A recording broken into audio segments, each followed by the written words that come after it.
Ça, c'est ce qu'on a retenu des précédentes méditations. La guerre eschatologique, la Troisième Guerre mondiale touche la destruction de... Il y a toujours quand une guerre, il y a des ennemis, quoi. Il y a un camp et puis il y a un autre camp. Voilà. Donc la dernière guerre mondiale,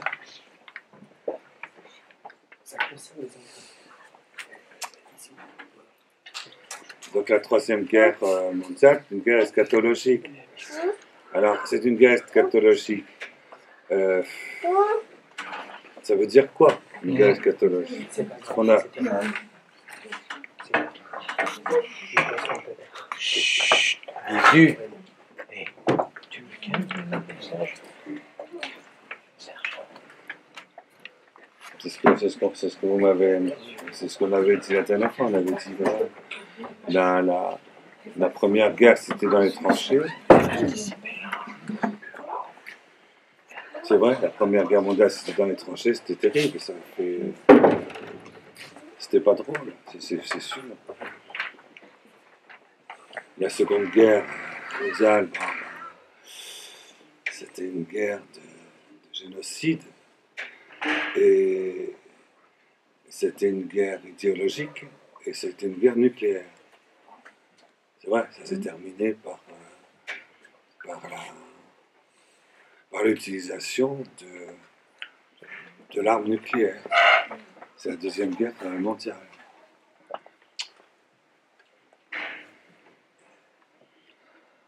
Et la Troisième Guerre mondiale touche quelque chose de beaucoup plus fondamental et va utiliser, et a intention d'utiliser, pour la destruction de l'ennemi, des armes qui sont des armes beaucoup plus redoutables que l'atome, l'idéologie et le génocide. Alors voilà, donc et Notre-Dame de Fatima, donc elle a simplement dit, voilà, s'il n'y a pas cette unité autour du pape dans mon cœur immaculé, s'il y a quelque chose qui ne se fait pas, cette troisième guerre sera... Enfin, le démon, les mauvais, etc., ont l'intention d'en faire une guerre de réduction massive de la population mondiale. Bon, par des moyens qui ne sont pas les moyens antérieurs. Voilà, en touchant la procréation, la famille, la procréation, la responsabilité, par toutes sortes de moyens. Alors, tout ce qui va être immobilisé comme arme, ce seront les moyens psychotroniques en particulier, une guerre métapsychique, une guerre à partir des énergies, des ondes ondulatoires, l'intervention des puissances intermédiaires,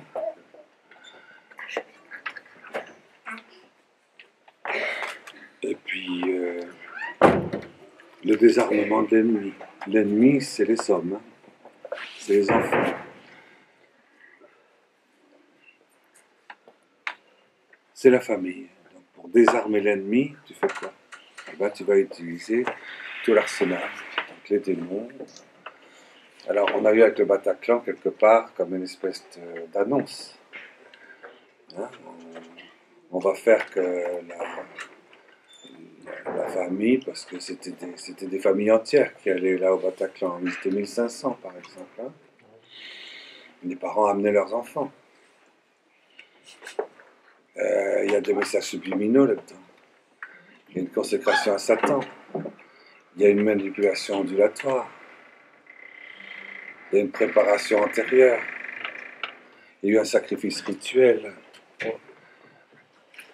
Et il y a eu une utilisation à titre de bouc émissaire pour faire une unité en dehors d'une humanité,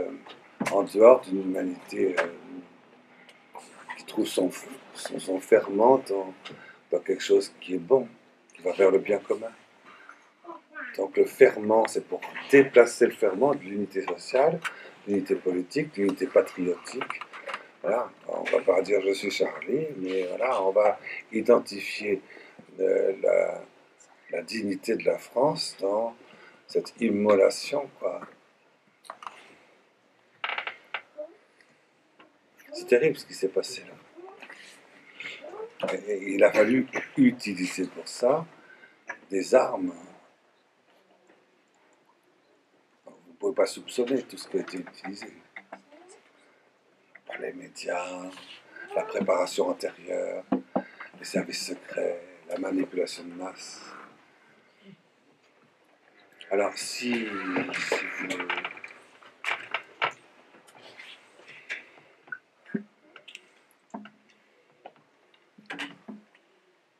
Un des meilleurs moyens d'arriver à une manipulation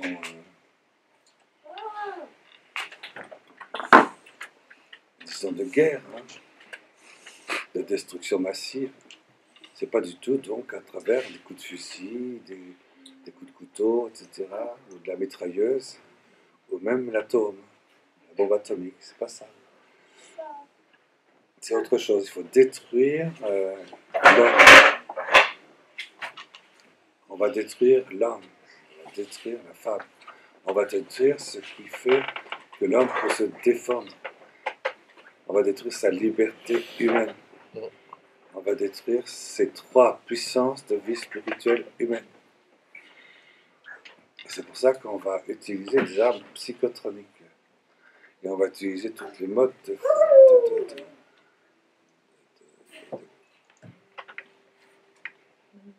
destruction. Et c'est pour ça que c'est très important, et c'est là qu'on a été resté. C'est très important de pouvoir rentrer dans l'arsenal qui permet la victoire. Et l'ennemi veut absolument cette Troisième Guerre mondiale. L'arsenal, c'est quoi? C'est le Saint des Saints. La chambre où se trouvent les armes. L'endroit où il faut pénétrer. C'est le Saint des Saints du corps originel de l'homme.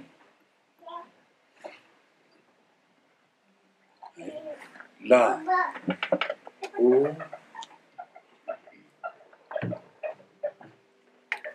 Dieu apparaît, dans l'instant, le lieu où il apparaît, à l'intérieur dans la procréation, dans l'unité sponsale, à l'intérieur de la famille, pour la production de la vie humaine.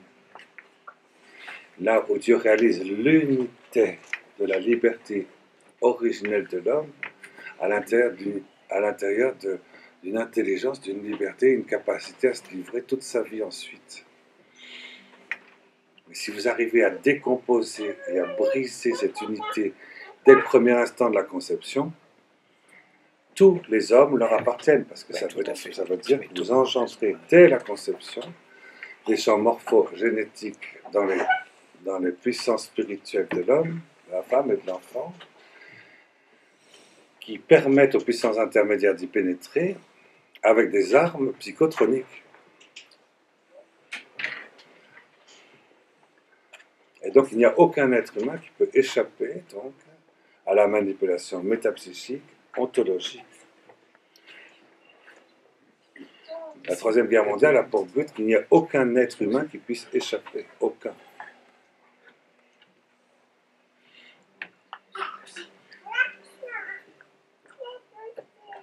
Et c'est pour ça que la petite de Fatima, Lucie, a expliqué, c'est dans l'unité sponsale que se joue, que l'enjeu se situe, parce que c'est l'unité sponsale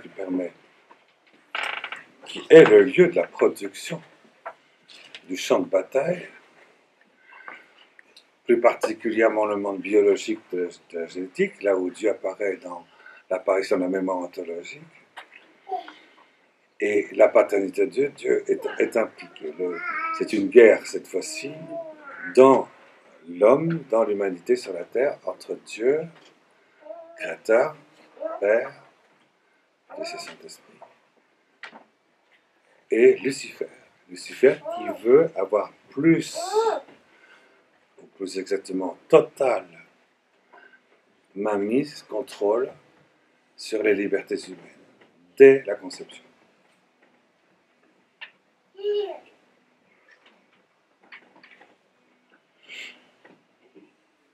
C'est ça, la guerre eschatologique. Et quand la Vierge à Fatima est apparue, c'était en 1917, comptez 100 ans, donc vous avez 2017, elle dit à la fin, tout à fait à la fin, au dernier, mon cœur immaculé triomphera. Ça veut dire qu'on est mal barré, quoi. Hein. On voit bien qu'on est mal barré.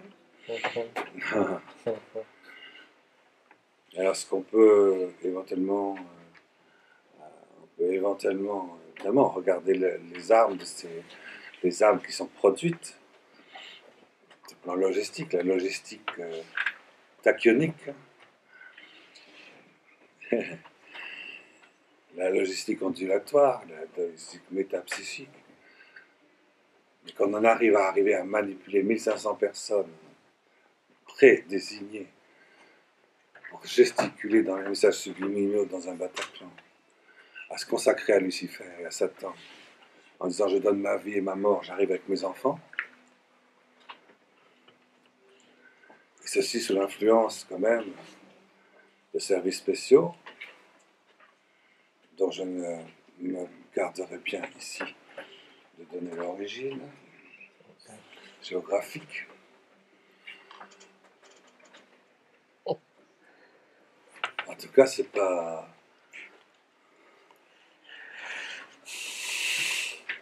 Ça vient pas des saints. Ça vient pas du roi de France. Ça vient pas du grand saint qui, lui, va justement se mettre là. Il va s'interposer. Alors on peut dire aussi, oui, ah oui, très bien, c'est une guerre entre le véritable Israël de Dieu et la synagogue de Satan. On peut dire ça. C'est comme ça que Saint Jean dit dans l'Apocalypse.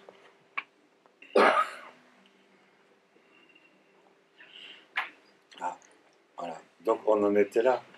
Si vous voulez, nous en avons parlé ici, donc pendant certaines méditations, on parlait de ce fait que si on ne fait pas d'acte d'adoration, alors on finit par perdre,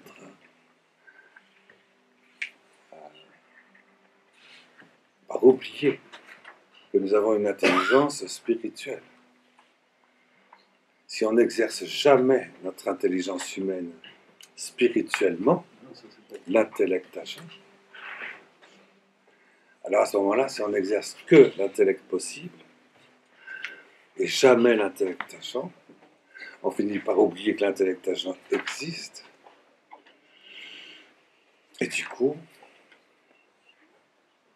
eh ben, on n'a plus du tout ce mécanisme de défense de là où on est le plus fort contre le mauvais, contre les mauvais. C'est avec ce qu'il y a de plus grand dans notre dignité humaine, c'est là où on a une intelligence spirituelle. Notre intelligence humaine, elle est spirituelle. Nous avons trois grandes forces en nous. C'est l'intelligence, cette lumière de l'intellect agent, celle qui passe par notre corps, mais qui la dépasse complètement. Hein, elle a besoin du corps pour s'exprimer, pour s'exercer. Mais si on ne sait pas, si on a oublié, ben, au bout de 3 générations, et c'est le cas de l'humanité d'aujourd'hui. L'humanité d'aujourd'hui n'a les hommes, les femmes, à peu près à 100, pas 100%, mais 100% moins epsilon, c'est-à-dire au moins une quinzaine de personnes, peut-être dans le monde, je ne sais pas, ne savent plus ce que c'est qu'un acte d'intelligence humaine. Tout la grégarisation des conversations communes. Vous avez remarqué que ce n'est pas très intelligent. C'est une grossièreté, une grégarisation effroyable. Les hommes il y a 2500 ans tremblent dans leur tombe en écoutant l'intelligence des hommes d'aujourd'hui. C'est effroyable. La régression spirituelle de la lumière chez les hommes d'aujourd'hui. On n'a jamais vu, dans toute l'histoire de l'humanité, une grégarisation, un anéantissement si total de la puissance de lumière de l'homme.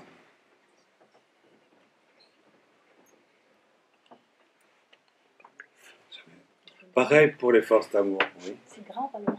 Ah, c'est grave. C'est très... C'est grave parce qu'on a été créé quand même au départ, regardez, 9 mois avant la naissance. Il n'y a pas de cerveau, mais on est quand même dans un corps. On est dans un corps, il se multiplie. Et de l'intérieur, notre âme, elle est spirituelle et notre intelligence est d'une puissance inouïe. 9 mois avant la naissance. Elle est contemplative, elle peut pénétrer, elle sait ce qu'elle voit. Elle la contemple, elle assimile ce qu'elle voit et elle en vit. Ce qu'il y a d'extraordinaire, c'est que ce qu'on réussit à faire le dragon à 7 têtes et à 10 cornes, sur 3-4 générations, c'est fait en 4-5 générations, ça a réussi à faire en sorte que l'intelligence embryonnaire n'existe plus du tout chez l'adulte, par exemple. Donc les hommes les plus intelligents du monde d'aujourd'hui, c'est les enfants non nés. Ils sont évidemment, c'est sans comparaison, plus intelligents que nous, du point de vue de la force de la lumière, la vie contemplative. Sauf ici, bien sûr, il y a quelques exceptions, parce que tous, vous êtes tous de très grands contemplatifs.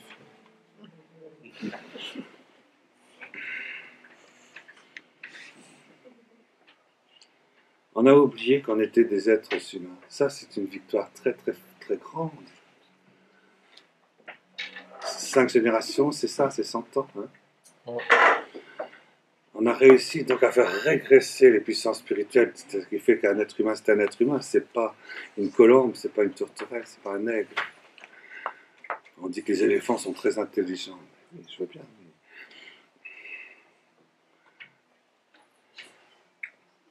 Et c'est un petit peu ennuyeux. Donc, voilà pour l'intelligence. Il y a 3 puissances de vie spirituelle. On a une capacité d'aimer. On a, on dit ça, la volontas, capacité d'aimer. On a un cœur spirituel. Mais la tourterelle et les tourterelles s'aiment, hein, mais elles n'ont pas de cœur spirituel. Elles ne savent pas ce que c'est qu'un amour spirituel. Elles ne savent pas ce que c'est qu'un amour substantiel. Elles ne savent pas ce que c'est qu'un amour humain. Elles ne savent pas. Elles se sentent bien incapables. Jamais les tourterelles ne vont au-delà du couple de tourterelles. Jamais.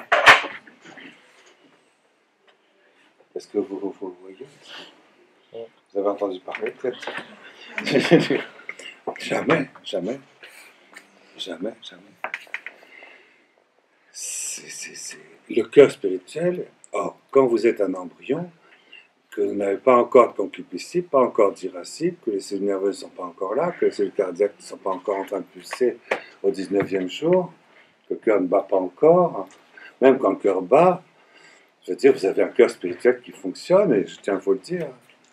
Regardez Saint Jean-Baptiste.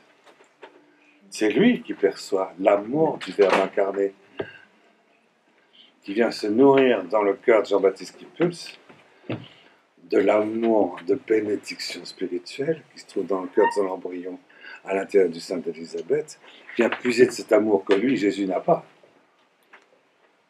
Parce que son cœur ne bat pas encore.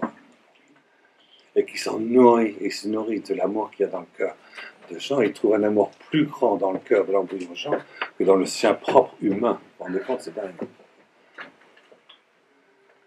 Et il réalise là le prodige du miracle précisément de la production de l'émanation d'amour dans la communion de 2 personnes. Et je trouve ça très parlant que ça n'ait pu se faire qu'entre 2 embryons. C'était pas pour dire que pour les êtres humains adultes, c'est impossible d'aimer humainement. Mais c'est pour dire, parce que tout ce que fait Jésus dans sa vie, c'est pour montrer où on doit se placer à la fin des temps. Parce qu'à la fin des temps, on ne pourra pas faire autrement. Parce que tout sera bouclé en dehors de... Pour les adultes, si vous voulez mener une vie, une guerre adulte, la guerre est perdue. Elle est perdue. D'accord, tout à l'heure. Elle est perdue. C'est pour ça qu'il y a le mystère de la visitation. Je vous invite à regarder le mystère de la visitation. Contempler le mystère de la visitation et le mystère du rosaire.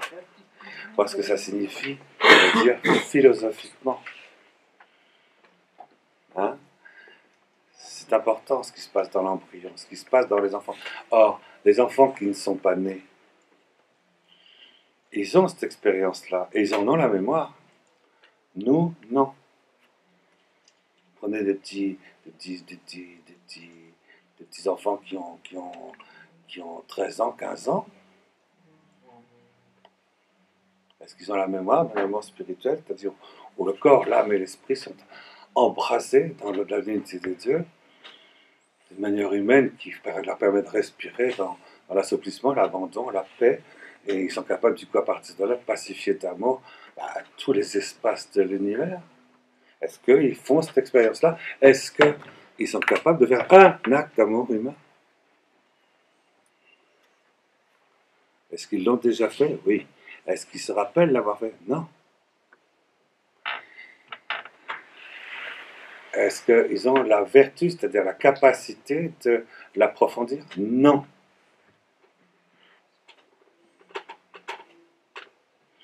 Donc cette deuxième puissance de vie spirituelle est très importante pour la guerre eschatologique. Puisqu'elle détruit la possibilité, quand on va avoir 19 à 30 ans, elle détruit la possibilité qu'il y ait une unité sponsale. Parce que s'il n'y a pas d'amour spirituel entre l'homme et la femme, comment peut-il y avoir une unité sponsale? Comment peut-il y avoir sponsalité? C'est pour ça qu'on avait dit, l'Église, elle a fait tout le travail. Et elle a dit, voilà, faites des exercices spirituels de mise en place de la signification sponsale du cœur, du sang, de la chair, de l'esprit.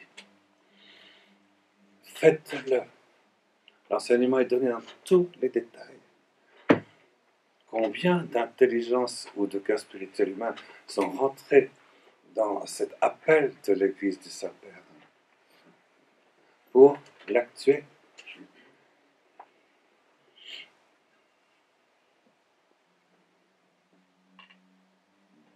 18, 19 personnes dans le monde depuis 40 ans? Pas certains. Pas ceux de langue anglaise en tout cas. Parce que ça n'a pas été traduit. Même les résumés des résumés n'ont pas été traduits. Pas en italien non plus, pas été traduit.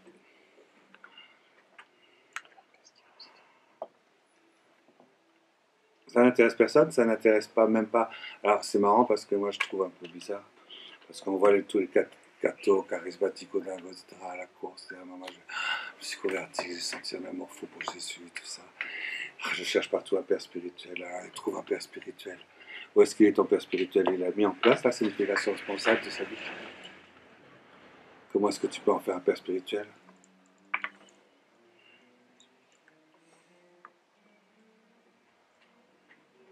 Ce qui est important, c'est de mettre en place la signification sponsale. Ça, c'est nos armes. C'est les armes c'est les armes la Grèce catholique, c'est les armes de ceux qui veulent vivre du bien, qui veulent vivre humainement, qui veulent l'amour, la lumière et la victoire contre le démon. Ils ne veulent pas donner leur vie à la mort métallique, en se consacrant et en embrassant et en roulant une palette au démon, et en servant de victimes expiatoires aux affidés qui dirigent nos nations,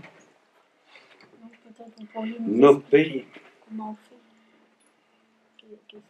Peut-être vous pourriez nous expliquer comment on fait pour tout ça, là, comment on met en place. Oui, figurez-vous qu'il y a oui, l'intelligence spirituelle. Il faut bien donc apprendre à la elle n'est pas anéantie, mais on ne l'utilise pas. C'est comme si Vous avez tout pour vaincre l'ennemi, mais vous ne l'utilisez pas. C'est facile, vous avez voilà, un espèce d'instrument, vous pouvez appuyer sur le bouton, toutes les ondes de côté là-bas sont détruites. Mais tu ne l'utilises pas. C'est ça le problème, ils ont tous les trucs. Toi, tu ne l'utilises pas. Pourquoi tu ne l'utilises pas? On peut prendre autorité pour détruire toutes les forces psychotroniques de l'ennemi, métapsychiques, mais on ne l'utilise pas. Et donc, il va falloir retrouver les forces natives de l'être humain. Parce que, et contre les puissances intermédiaires démoniaques, on est aussi mal. Hein? Donc, on n'est pas. C'est pas facile. Donc, il faut aussi avoir la grâce divine, la grâce sanctifiante. C'est pour ça que la Vierge a dit attention, quand vous êtes arrivé là, attention. Hein? Make a good confession, good communion, come back. Hein? Qu'est-ce que je dois dire, disait M. Ballanger. What I have to do to people. Alors, Sainte Vierge lui a répondu, en Louisiane, aux États-Unis, il venait avec un accent gallois.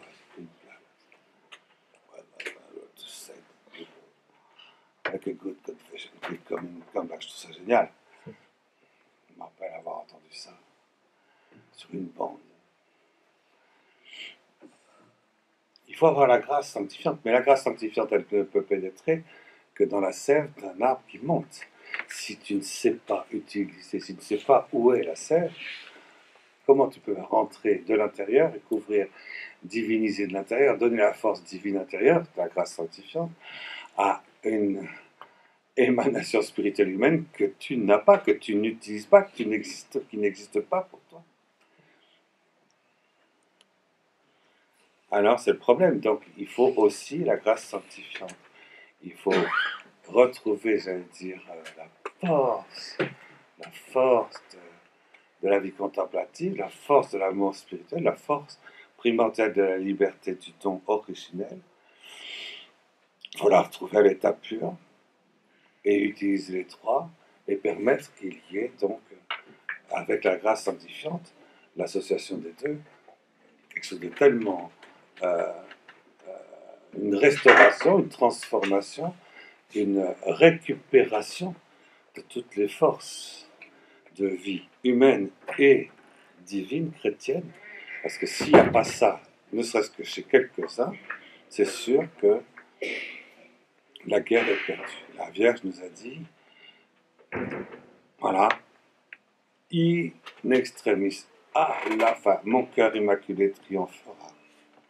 C'est pas le cas aujourd'hui, n'est-ce pas?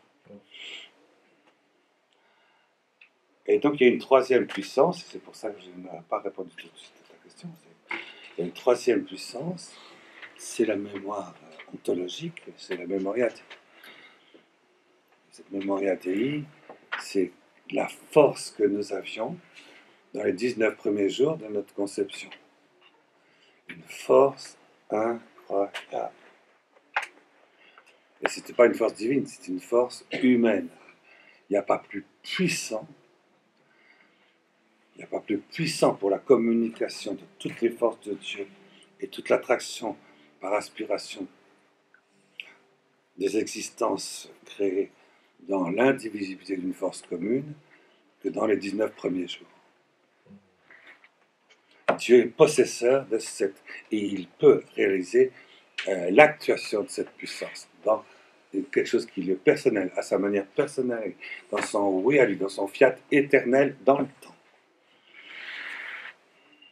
Et il faut qu'il retrouve cet état. Regardez, Jésus dit à la messe, dit Ecco ciascunque fecetis in me memoria facetis.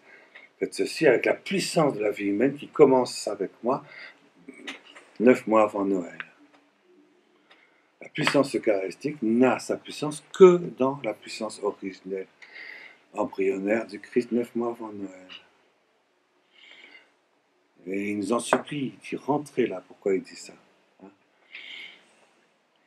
C'est quoi cette histoire de mémoire originelle? C'est quoi cette liberté originelle? C'est quoi cette puissance spirituelle qui fait qu'un petit embryon est plus puissant que à lui tout seul. Il est plus puissant que le démon. Nous avons été plus puissants que le démon. Et plus puissants aussi que Hérode. Nous avons été établis, et si on a été quand même un petit peu bêtement, on a été vers l'esprit du péché originel, vers un monde pris par le péché originel, c'est vrai qu'on a fait une erreur, mais ça ne nous a pas enlevé cette puissance. Cette puissance est toujours là. Et il faut apprendre donc à utiliser, si on a des yeux, il faut apprendre à utiliser ses yeux pour bien observer les choses. Il faut apprendre à utiliser ses oreilles pour bien utiliser les sons, etc. Le son du toucher, tout ce que vous voulez. Eh bien, on utilise toutes nos puissances pour faire les choses d'une manière la plus habile possible. On utilise la puissance cérébrale. La puissance cérébrale, est-ce que c'est une puissance spirituelle? Non.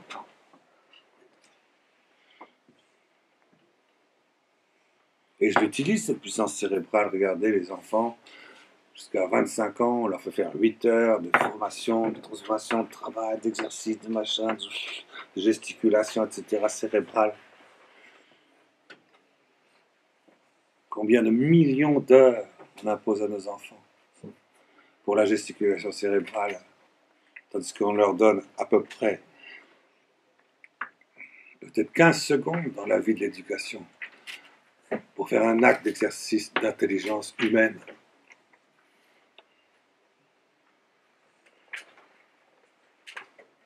C'est là qu'on voit que on est fautif quand même.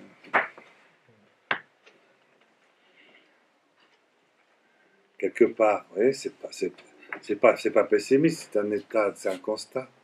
Il y a 3 puissances. Ces 3 puissances, c'est trois forces en nous, lumière, amour et liberté dans notre temps, qui font qu'on est un être humain. Et ces 3 sont mobilisés lorsque on est dans la communion des personnes avec celui que Dieu met proche de nous. Et cette communion des personnes elle-même donc fait surabonder sa puissance par la grâce sanctifiante. Évidemment, avec ça, si on vit ça dans le bien commun du corps mystique de l'Église, je veux dire, le démon, la Troisième Guerre mondiale, elle est balayée. Balayée. En quelques minutes. Les éléments, les tachyons, tout ça, balayé. Les réseaux ARP, balayé.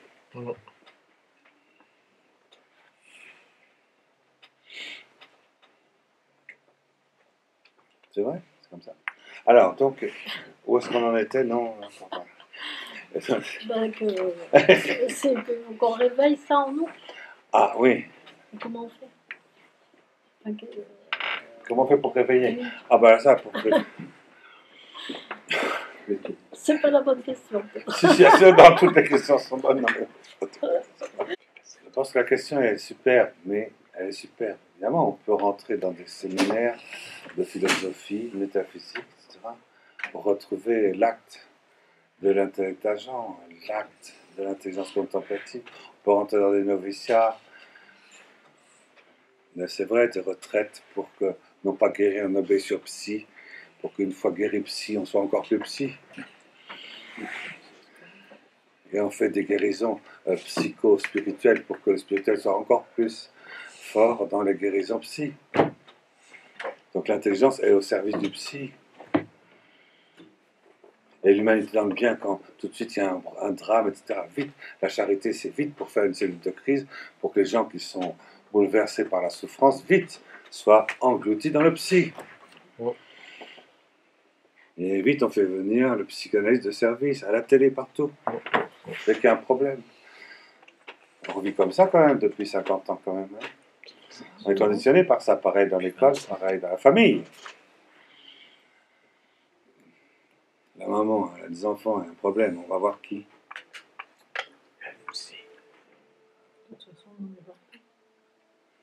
On va voir qui. Alors.